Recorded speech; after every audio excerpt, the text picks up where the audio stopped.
सभी साथियों को नमस्कार। उपस्थित हूँ आप लोगों के बीच में एक विशेष तर्क और कुतर्क के साथ। आशा और उम्मीद करता हूँ कि आप लोग इस वीडियो को ध्यान से सुनेंगे और इस पर मंथन करेंगे और फिर आपको जो निकल कर के आएगा कमेंट में आप ज़रूर लिखेंगे। मुझे आपके कमेंट का बेसब्री से इंतज़ार है कि आप लोग बताएं कि आखिर सीटेट की परीक्षा 20 तारीख को है।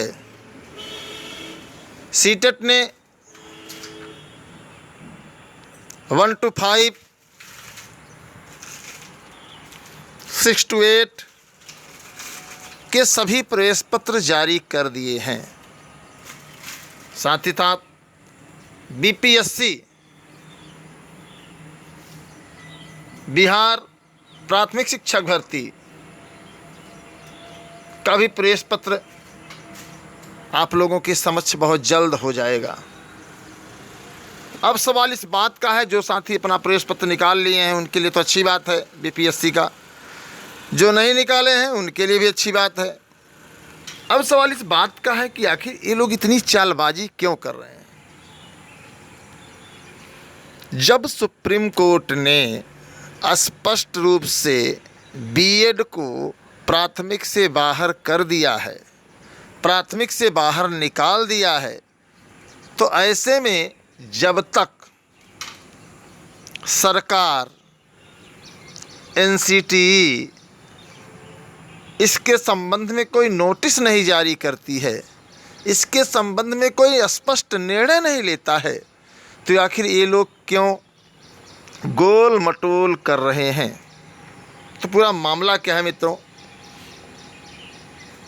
इस पर हम चर्चा करेंगे। साथ ही साथ हम चर्चा करेंगे आज 69,000 के भविष्य के बारे में।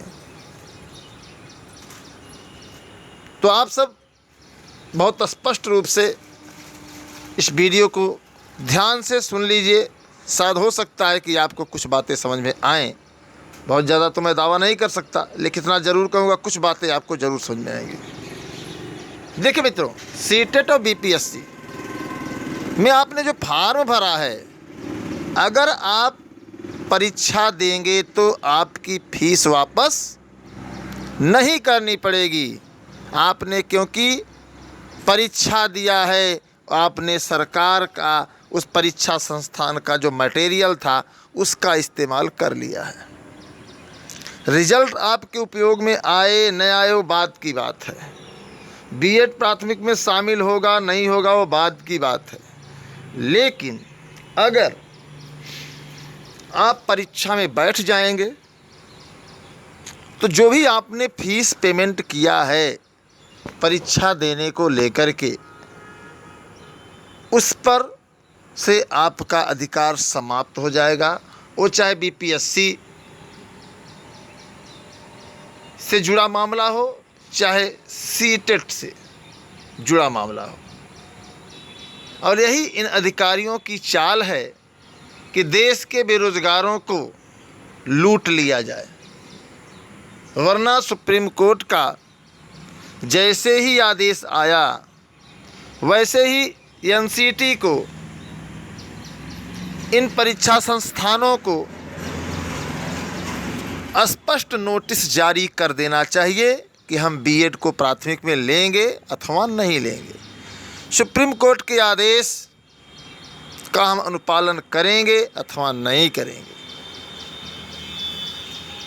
लेकिन एक सूझबूझ के साथ, एक बड़ी चालाकी के साथ, बड़ी होशियारी के साथ, बड़े ही सतर्कता के साथ यह कहा जा रहा है कि हमने जो है विज्ञापन में सुप्रीम कोर्ट के हवाले की चर्चा नहीं की है। जो एनसीटी की गाइडलाइन जारी होगी या जो भी दिशा निर्देश एनसीटी जारी करेगा उसके आधार पर हम इस पर निर्णय लेंगे। अब मित्रों, सवाल इस बात का है कि आप निर्णय कब लेंगे, कैसे लेंगे, कहाँ लेंगे, तो बात की बात है। लेकिन जब सर पे परीक्षाएं हैं, आपको पता है कि 20 तारीख को सीटेट, सबको पता है।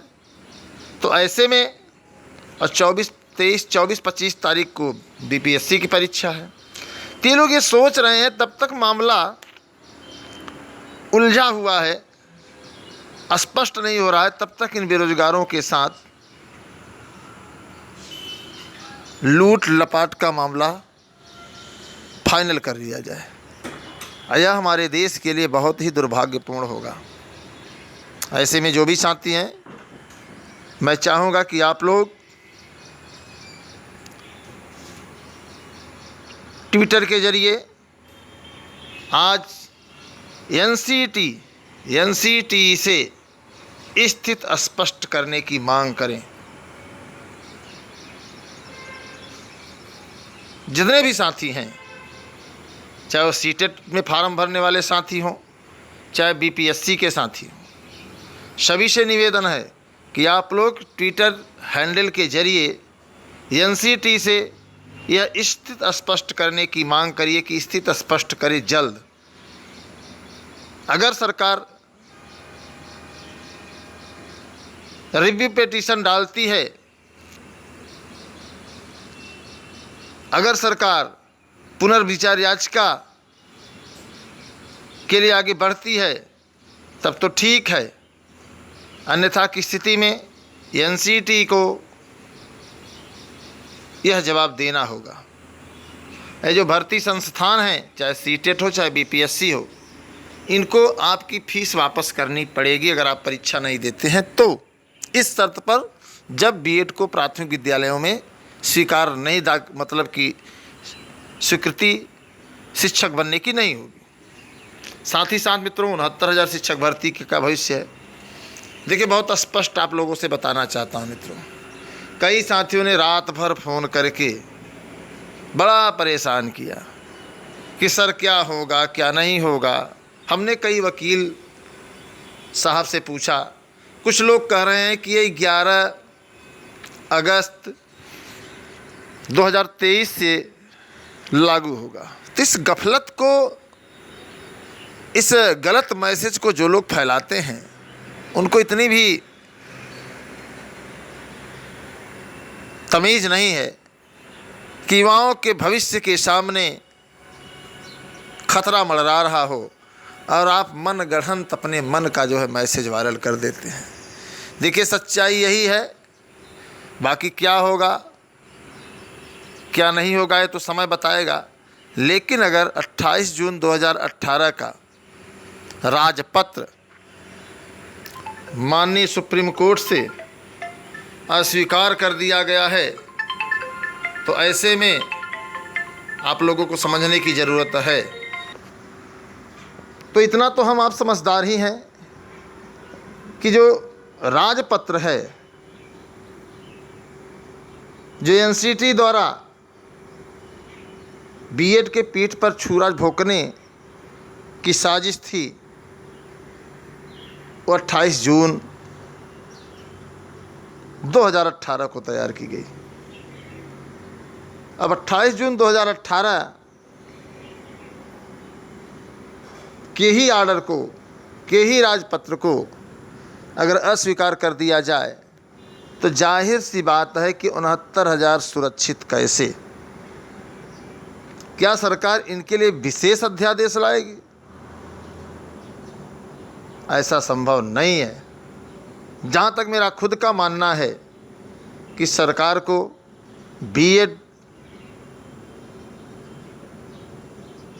डिग्री धारकों के पक्ष में जल्द से जल्द एनसीटी पर दबाव डालकर कि आपने जो राजपत्र जारी किया था उसमें जो भी तकनीकी खामियां थी उसको पूरा करके जारी कर दिया जाए, तब तो 69,000 बचेंगे, तब तो बीएड प्राथमिक में जा सकते हैं।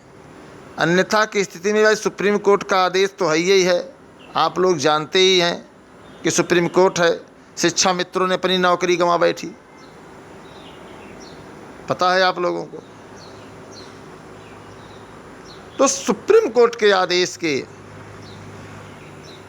लिए एनसीटीई ही जिम्मेवार है। सरकार तो बीएड के साथ खड़ी थी ना। ये अलग बात है कि सरकार के वकील तर्क सही से नहीं दे पा रहे थे, और यह होता है कि कभी कभी परिस्थितियां ऐसी बन जाती हैं कि जो न्यायालय के द्वारा टिप्पणी की जाती है उसका तर्क देना संभव नहीं रहता। लेकिन एनसीटी चाहे तो इसका तर्क भी दे सकती है और इसका काट भी प्रस्तुत कर सकती है, बस जो भी तकनीकी खामियां हैं उस औपचारिकता को पूर्ण करके। एनसीटी ऑटोनॉमस बॉडी है, स्वतंत्र है। एनसीटी 2.5 करोड़ से अधिक युवाओं के भविष्य के साथ कैसे खेल सकती है। आपको बता दें कि उत्तर प्रदेश में लगभग 40 लाख बीएड डिग्री धारक हैं। 40 लाख, आप समझिए, 40 लाख बीएड डिग्री धारक हैं उत्तर प्रदेश में।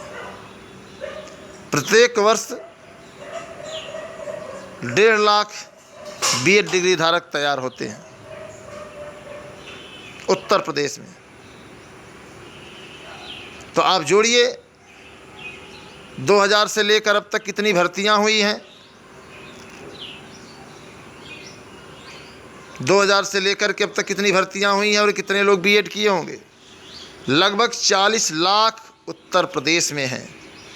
कई ऐसे लोग हैं जो अपने रोज़मर्रा की ज़िंदगी जीने के लिए, अपने परिवार का भरण पोषण करने के लिए मोदी जी की योजना, पकौड़ा योजना, समोसा योजना, ठेला योजना,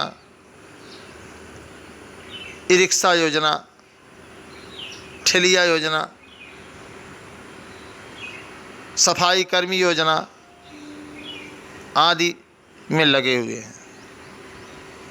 अगर वो नहीं करेंगे तो उनका परिवार बिखर जाएगा, उनके परिवार का भरण पोषण नहीं हो पाएगा। तो उत्तर प्रदेश में ही लगभग 40 लाख बीएड डिग्री धारक हैं। जो तमाम लोग आंकड़ा पेश कर रहे हैं 10 लाख, 12 लाख, 13 लाख, शायद उनको आंकड़ों की जानकारी है ही नहीं।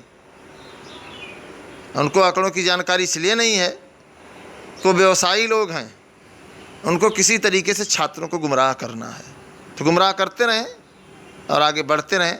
हमारी शुभकामनाएं हैं कि जल्द से जल्द एनसीटी कोई उचित निर्णय ले, बीएड को जो है प्राथमिक में शामिल करने का एक सही मार्ग प्रशस्त करें। 69,000 के साथियों को भी इस मिशन में मजबूती से लगना होगा, अन्यथा की स्थिति में माननीय सुप्रीम कोर्ट के आदेश के अनुपालन में आपको भी जो है दर बदर की ठोकरें खानी पड़ेगी। हालांकि आप लोग अब सक्षम हो गए हैं, मजबूत हो गए हैं। तमाम साथियों का कहना है कि सर अभी तो मेरे द्वारा जो कर्जा लिया गया था, जो मैंने पेपर सेट किया था, जो मैंने विद्यालय में अपनी व्यवस्था की थी, जो मैंने साल भर गिरोह को पैसा दिया था, अभी तो हम उसी की भरपाई नहीं कर पाएंगे हैं। ऐसे में मेरा क्या होगा। हालांकि ज़्यादातर साथियों ने साल भर गिरोह की भरपाई कर दी है। बस उनको ये लगता है कि मेरी नौकरी बरकरार बची रहे ताकि उनके परिवार का भरण पोषण होता रहे। तो जो भी साथी हैं, सभी साथियों का बहुत बहुत धन्यवाद। आप जानते हैं कि 69,000 शिक्षक भर्ती में एक व्यापक स्तर पर घोटाला हुआ था, पेपर वायरल हो गया था, उत्तर कुंजी मोबाइल में दौड़ रही थी। ये अलग बात है कि भारतीय जनता पार्टी की सरकार अपनी पीठ थपथपाए और कहे कि भ्रष्टाचार है ही नहीं, पारदर्शीपूर्ण तरीके से सारी भर्तियां हो गई हैं। तो इस अलग बात है, इस पर बहुत ज़्यादा डिबेट करने से कोई फ़ायदा नहीं, क्योंकि अब उस पर कुछ नहीं होगा जब वकील ही इस दुनिया में नहीं रहे। आपको बता दें कि 69,000 शिक्षक भर्ती भ्रष्टाचार मामले पर जो हमारे अधिवक्ता महोदय थे, उनकी कार पर ट्रक के चढ़ जाने से उनकी मौत हो गई। यह एक बहुत बड़ा दुर्भाग्य था। तो ऐसे में बहुत ज़्यादा उस पर कहना, बहुत ज़्यादा डिबेट करना उचित नहीं है। फिलहाल मैं चाहूँगा कि आप इस वीडियो को हर साथी तक शेयर करिए और आप लोग भी अपने विचार दीजिए चूँकि आपके भी विचार कारगर हो सकते हैं। मेरे ख्याल में जो आया कि सेटेट और बीपीएससी इसलिए ऐसा कर रहे हैं ताकि आपकी फ़ीस वापस न हो, वरना अगर बीएड प्राथमिक में शामिल नहीं करती है एनसीटी तो आप लोगों को इनसे पैसा लेने के लिए मौका मिलेगा, अन्यथा नहीं मिलेगा। तो बाकी आप समझदार हैं। धन्यवाद। इनकलाब जिंदाबाद। आज सब लोग ट्विटर पर यही कहें कि एनसीटी स्थित करे, स्पष्ट नोटिस जारी करे। क्यों जारी नहीं कर रही है? जो भी करना नोटिस जारी करे। धन्यवाद।